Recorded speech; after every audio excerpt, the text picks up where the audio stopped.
This video is going to be very different to my usual content.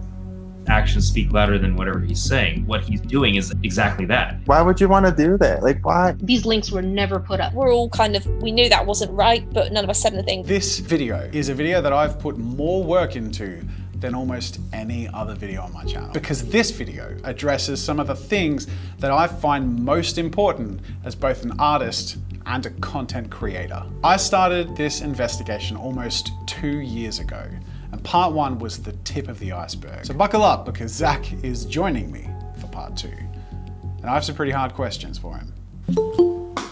Here he is.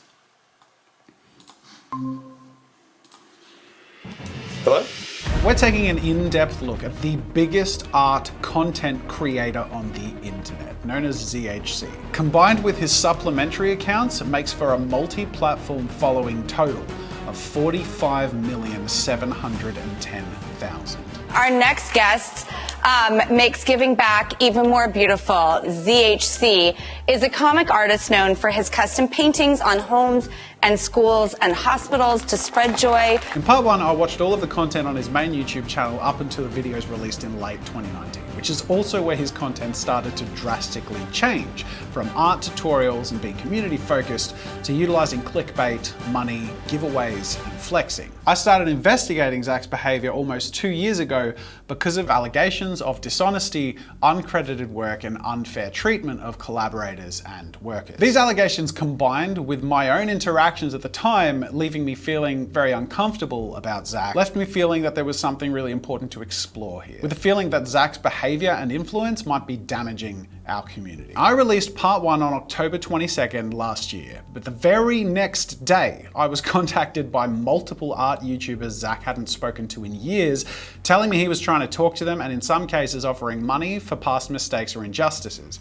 I was also reached out to by Zach, who agreed to be interviewed for part 2. So for the rest of this video, he will be sharing his own perspective. I really appreciate that Zach was willing to speak with me for an interview for part 2. And I want everyone to know that I'm approaching this with as honest and a fair approach as possible. So in that spirit, I'll be uploading the full unlisted, unedited interview, which is linked in the description, so you can watch the whole thing and make your own mind up for yourself. Funnily enough, I wasn't the only person he was interviewed by around this period, because it so happens that a couple of days after part 1 dropped, Anthony Padilla announced that he would be interviewing ZHC, opening up for questions from the public, and weeks later releasing the interview with ZHC, where coincidentally some of the more controversial things that I addressed in part 1 were either addressed or justified one way or another. But the funny thing is, part 1 was really the point of getting to this video. Everything that was in part 1 is publicly available that anyone else can see for themselves and that I shared my impressions for. But this video is a collection of interviews and experiences that no one else has access to,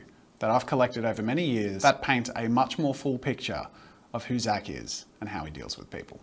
So how did Zach reach out about the Art Alliance? He said, I'm trying to put together a team of artists who could collaborate on some projects and things like that. We are the Art Alliance. Welcome back, Art Alliance. Hey guys, welcome back to the Art Alliance. We were all very grateful that he came with the ideas and with the schedule, and the plans were really big. He initially volunteered and simply said, I'll go ahead and upload the videos. I asked him, shouldn't the Art Alliance be a separate channel? But he said, no, for now, I'll just keep it on my channel. That's when I thought, okay, well then you will be the one benefiting from it. Now, a little bit of context for the uninitiated: YouTube views account for revenue. So the creator who uploads a video can place ads on that video, and those ads earn that creator revenue. Therefore, the channel that the video is on, and with the ads placed on, obviously is generating revenue for the owner of the channel. The more content you have, the more you can grow your audience, and of course, the more money you can make over time if you're successful. But by getting other people who have their own channels to create the content that you host solely on your channel simply means you're getting people to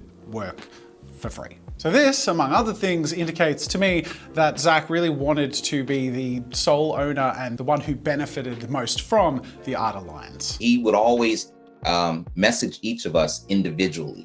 So we were never in a group chat. And then sometimes we heard from him about what our next project was. Sometimes we didn't. As his account grew and as his YouTube channel grew, it started to get more silence. It was agreed upon the 4 of us that we would put our links on each other's homepage. And so we all did that. Yeah, he just wanted to work together to grow together, but now I feel like more it was about him growing. I noticed that he had removed our channels off of his page. And after that, I know we were all like forgotten memories. We can learn a lot about Zach's approach to collaborations just by looking at the Art Alliance, but we have a lot more examples to get to. So let's just jump straight into it. I want to talk just about a few past collaborations that never actually happened. I know that Bobby Duke and Ace of Clay, for example, were contacted about doing some ambitious projects. He just pitched an idea. We got on the phone. He pitched an idea of building a playhouse out of colored pencils. And I'm thinking, man, that's going to be like a lot of work. He emailed me for a collab. He's like, I really like your sculptures. I'd love to do a collab. And I was like, oh, amazing. Someone with 2 million subs wants to do a collab with me. He said, like, I want to make the world's largest sculpture. I've got 10 grand to fund the whole thing, and we can make this in 4 days. I was like, oh, yeah, okay, 4 days. I was like, obviously, like, you can't do that. For me, I thought it would be doable, which was very naive of me. The moment he said, oh, we need to grab more people, I believe my response would have been like, okay, this requires for a larger budget. I might not have this budget right now. I'm not sure if we can do it. So Zach says it's the budget that was the reason that he couldn't collaborate with Anthony from Ace of Clay. But Anthony seems to recall a few other reasons why the collab didn't happen. As I started talking to him, I was like, hey, will you do a collab for my channel? And he just flat out said no. He wanted me to make probably the hardest sculpture that I'll ever make for his channel only, and that was it. I guess the one where I got the vibe that it was not going to be a collab. See, I said, that sounds cool, but I'd want to talk and get details. I was going to ask him, essentially, am I going to do a bunch of work to essentially not get anything in return? Be like sort of a footnote in the video? Because it's to do something like that would require a buttload of work. Did he call you? No, he never called me. I haven't heard anything since. The biggest red flag that came up was in his email, he said, I can help you. While I was in talks with him, he had just released a video with another artist who was an ice sculptor, and it was the same approach. I bet you any money he did the same approach to this guy. I DM'd him and asked if he wanted to make a huge ice sculpture with me. And the whole time, it's just the guy working on this sculpture, and like Zach, like walking around with his girlfriend and stuff, like just cracking jokes and like, having a good old time while this guy sculpts this giant chunk of ice. All right, so in the collab that did happen with the ice sculptor, Matthew Stoddard, Zach didn't make much of the ice sculpture. But we could give it a pass and say it's not the end of the world considering it was paid work. This was a job he was paid for, they had an agreed price and he executed on the concept. I still think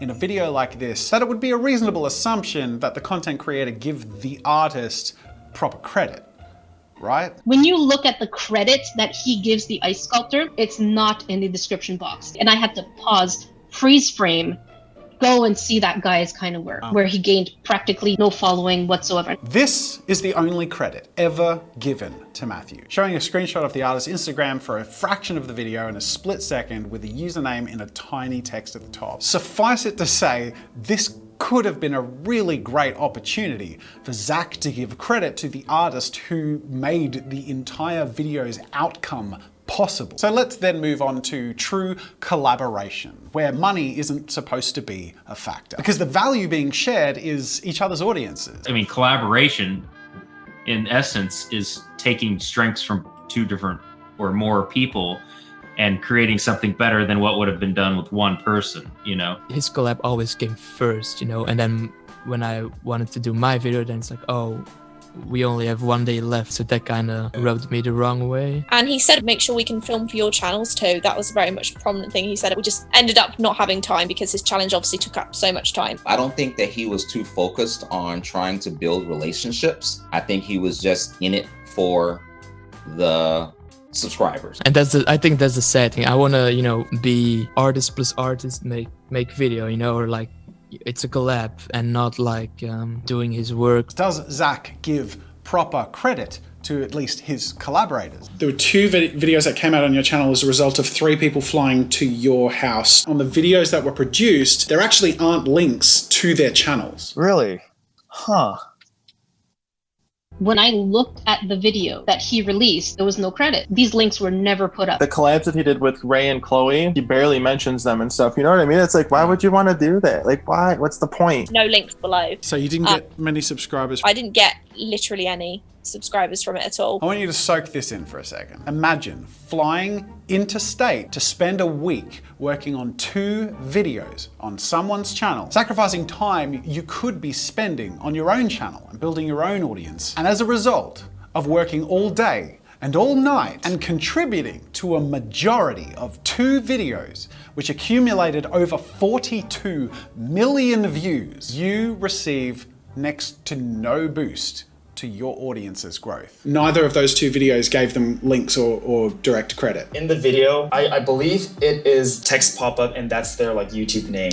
Now this is what he's talking about. These dancing clips at the end of the video showing their socials. But I'm gonna point out that this is 15 to 20 seconds at the end of a 22-minute video. Now, as a YouTuber who's painfully aware of retention drop-off, I know that the last 20 seconds has a minuscule viewership compared to the main body of the content. Add to that the fact that there is no incentive or call to action for his audience to go to follow these talented artists. But hey, look, at least they get to dance, guys. Dance for the exposure artists.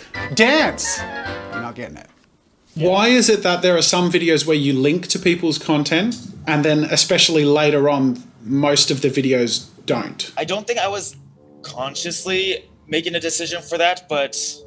Come on, Zach. There was a consistent way you did it in the past, and then there was a point at which you consistently stopped providing a link to people. I thought ads looked aesthetically more pleasing than like the actual links. I don't know why. It was like weird and blue. So it was an aesthetic decision that you didn't link to people's channels? Because I thought the links were like long and bulky. Now I checked immediately after the interview and there were no links or even mentions or ads of anyone else's channels but Zach's own. And he seems to have a bit of a double standard to the aesthetic because apparently the links aren't all that unsightly or weird and blue or long and bulky when they're to his own merch store.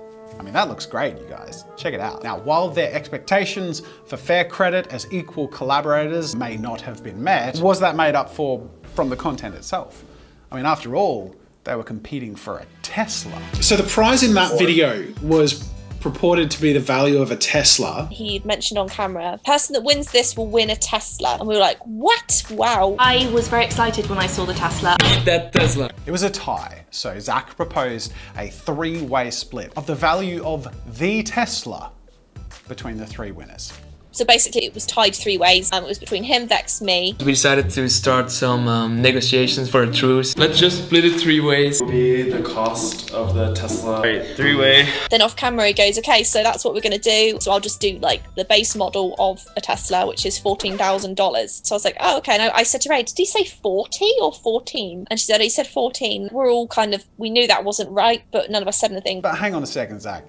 The value of a Tesla, the lowest priced Model 3 base level Tesla in 2019 was $35,000.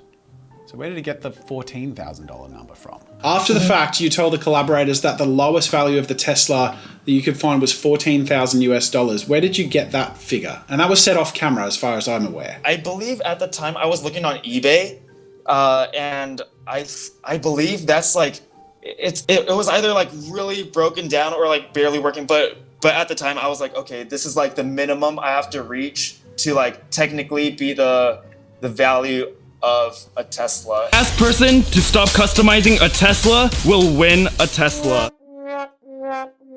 I think we're gonna get the stub so I don't lose all my money. They were working on a Tesla. Anyone working on that Tesla, I believe, would understand that it's the value of that Tesla. If they're not getting that Tesla for winning, every viewer and every participant would understand that it's the value of that Tesla that is in the title and thumbnail, that Tesla that the artists are working on. Yeah, I was just gonna say if I miscommunicate, I think that's completely on me. Yeah, I actually have made a note. I really wanted to start explaining those things better. The more time went on and I thought about it, I was like, shouldn't have said on camera if he was gonna do that. I wouldn't have expected anything, but sort of don't say on camera you're gonna do something and then turn it off and say something else. Zach emerged as the clear solo benefactor in this scenario, with 2 videos that have garnered over 42 million views, an AdSense that would be, from my educated guess, somewhere in the region of $60,000 to $150,000 worth. And it looks like Zach got to keep the Tesla too. Zach has done a lot of giveaways. And since part 1, we've been reached out to by dozens of people who have told us that they never received a prize that Zach claims to have given them. I can't say that that has happened for a fact because I can't prove it. But what I can prove is that I was invited to be a guest judge in one of the competitions he launched, and I agreed. But Zach cancelled that competition months later. He never told me. I just had to chase him down and figure out what the heck happened. But I don't believe there was a public announcement of the cancellation of the competition. Therefore, I'm assuming as I never judged such a competition that I was invited to judge, Zach got the benefits and got to look good from announcing a competition and prizes and never had to deliver those prizes. I suspect this has happened more than once, because we also have record of some of the videos he's deleted since part 1 came out, 3 of which were announcements of competitions. And I remember Ray saying to me at the time when we were there, she said, you know, this is probably going to be the last time we see him, because I think next time we come here, this time next year, he's probably going to be at like 10 million. And she was right. At that point, obviously, his channel kept growing because he was doing these challenges. And then he started to do the giveaways, got him subscribers. Then, you know, that's just been an overall like theme throughout now, you know. The YouTuber Zach Shea, also known as ZHC, has recently took his YouTube game to a whole new level. From drawing comic book art and sketchbooks in his dorm room to customizing a Lamborghini for a friend, a Tesla for Mr. Beast, and giving away hundreds of Apple products, Zach surely has come a long way. He gives away iPhones to, you know, kids and stuff on his Instagram. He's like, oh, make sure you follow me, here, have this. The point of giveaways that he was making was more manipulation.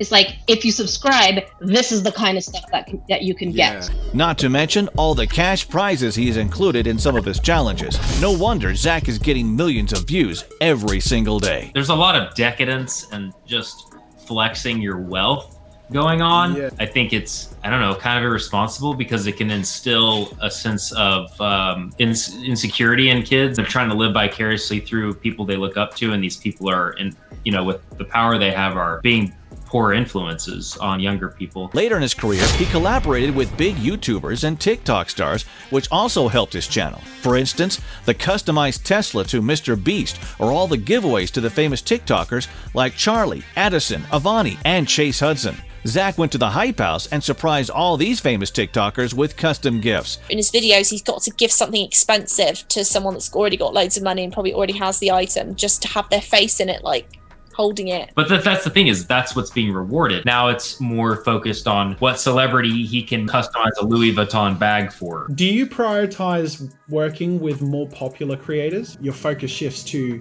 Mr. Beast, TikTokers, and expensive items. I mean, there's obviously a lot of benefit with collaborating with large creators, like I'm sure you know.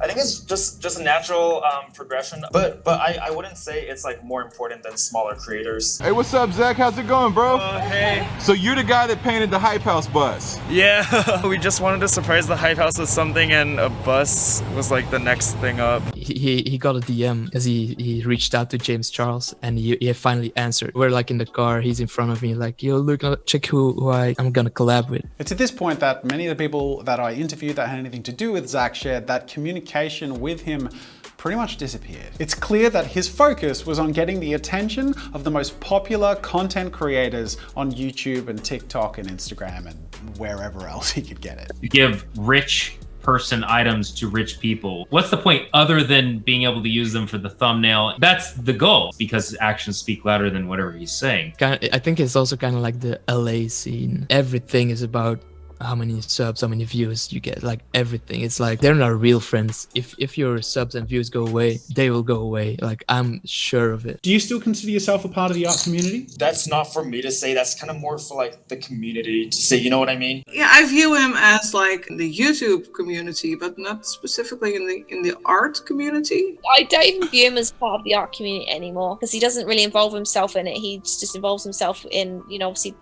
more famous person, the better. Like, I'm gonna give this item to this person. I mean, just seeing his behaviors with our own colleagues, taking advantage of other people's platforms for his gain, and then pretty much let go of the same people that helped him grow. From this phase all the way through to the present, it seems pretty clear that he still has a place on his channel for artists. But the way he's interacted with artists in the past and currently demonstrate a trend in one direction.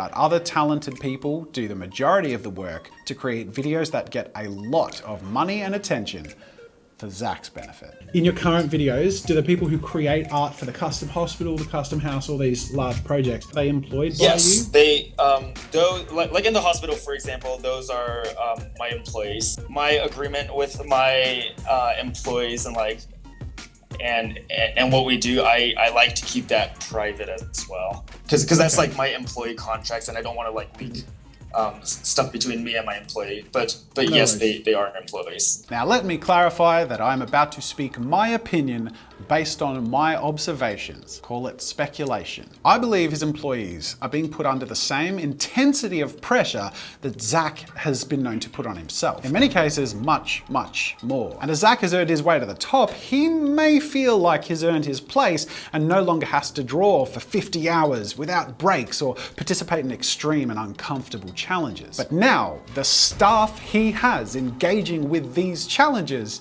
have none of the power or autonomy that Zach had, and all of the pressure to do as they're expected to remain part of the team, because they should feel lucky to be on his channel. He was like saying on Twitter the other day about how him and his team have been working all day and all night and they've not taken a break, and I'm pretty sure that's also illegal because his team, I think he gives his salary to his team, and I know you've got to have, for every like 8 hours you work, you should be having an hour break, something like that. And it's just like, it's not focused on their well-being either. So we actually made a crafts channel to kind of do like smaller projects, just because like these large projects get so out of hand. Now, the whole ZHC Crafts channel is its own beast. The biggest concern here, aside from the fact that it's aimed at kids, is that, in my opinion, it heavily features bullying. What I mean by this is you can clearly observe a group dynamic where there is one leader at the back. I mean, literally in nearly every video, there's this team lined up and Zach is the leader, setting the parameters of the challenges that everyone has to participate in.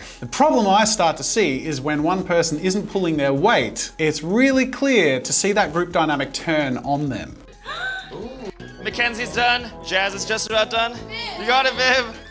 Viv, you just lost $100 for everyone. So Zach calls out that she is losing money for other people, for his subscribers, because these challenges involve these giveaways. There's so many examples of this. Go, Viv, go! Just watching this, please keep in mind, this is a craft channel. Viv went 12 minutes. Technically, she didn't win anything, and I feel kind of bad. So I'm gonna give one person who subscribes right now $1,000. So Viv failed the challenge. I don't think she joined the crew because of her athletic prowess, but what's more upsetting to me personally is to see her Instagram post where she apologized. She says, and I quote, "I have asthma and another really severe breathing condition, and over the past few years it's gotten worse, so I wasn't able to run as I would like, and honestly, I felt like I couldn't even finish. I just felt like I needed to explain this because I read the comments and see your messages." Because as a result of that challenge, there was negativity aimed directly at someone who was put in a position outside of their control, beyond the capabilities they would volunteer for or even related to their craft, and are placed in humiliating situations. And this is just a few of these examples. Now, through the course of my interview with Zach, towards the end, we had a conversation about clickbait, and Zach used the term bad clickbait when referring to his older videos. I asked what he meant by that, and he basically tried to make the distinction between clickbait, that it could be bad and misleading, or good clickbait, which I guess is less egregious. I asked him if given the opportunity, he would undo having gone through that phase of making bad clickbait, and he said yes. So I actually challenged him to change some of that clickbait and to give proper credit to people in the videos. Now, given that the theme of my interview with Zach from his direction was very clearly that he wanted to make it clear he's learned from his mistakes and wants to be a good person, I wanted to see if in that time frame between my interview and now, if he's changed clickbait and given proper credit to his former collaborators. Now, these are all the videos that have had thumbnails and titles changed. I screenshotted everything immediately after the interview. He changed a total of 15 thumbnails and titles. The Truth About My Injury, renamed to How I Injured Myself. He removed some price tags from a few of these. Teeny Weeny Challenge, he removed the insinuation to a world record, which is something I see in a few of his videos. He's gone back and seen where he's used money in some past videos that he thinks was not truthful to what was in the videos and changed those. So credit where credit's due. That's a positive change. This is a big one I remember at the time, claiming that this is a $20,000 piece of art. So he's removed reference in the title to that, but the thumbnail still says it's a $20,000 piece of art. So, you know, almost. Even more interesting, especially because of the questions that I gave him in the interview, that he changed the Tesla video to include a $14,000 price, which is still not quite wins Tesla. So close, Zach.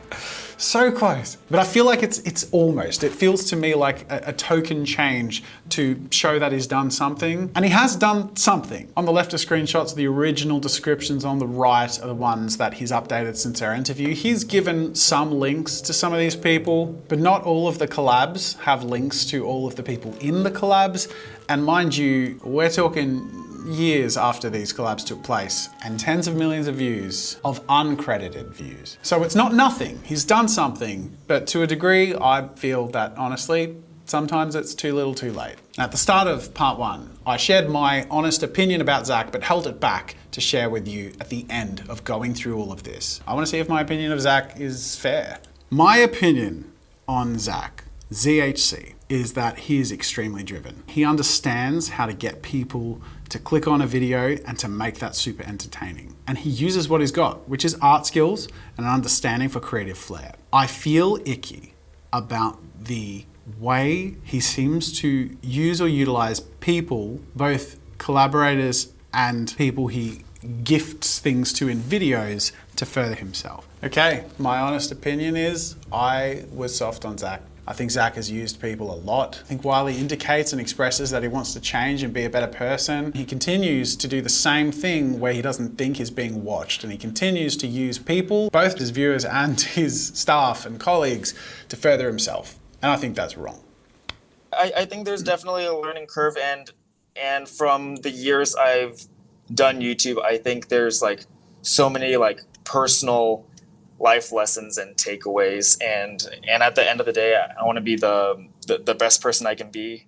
We are influencers. They call us that for a reason. So not only should we be following the law surrounding things like giveaways and competitions, which have strict rules about what you promise and how you have to deliver that, but ethically, we need to behave with integrity, give credit where it's due, pay fairly, communicate clearly and genuinely and honestly. Over 45.5 million followers on all of your platforms. That's a lot of influence.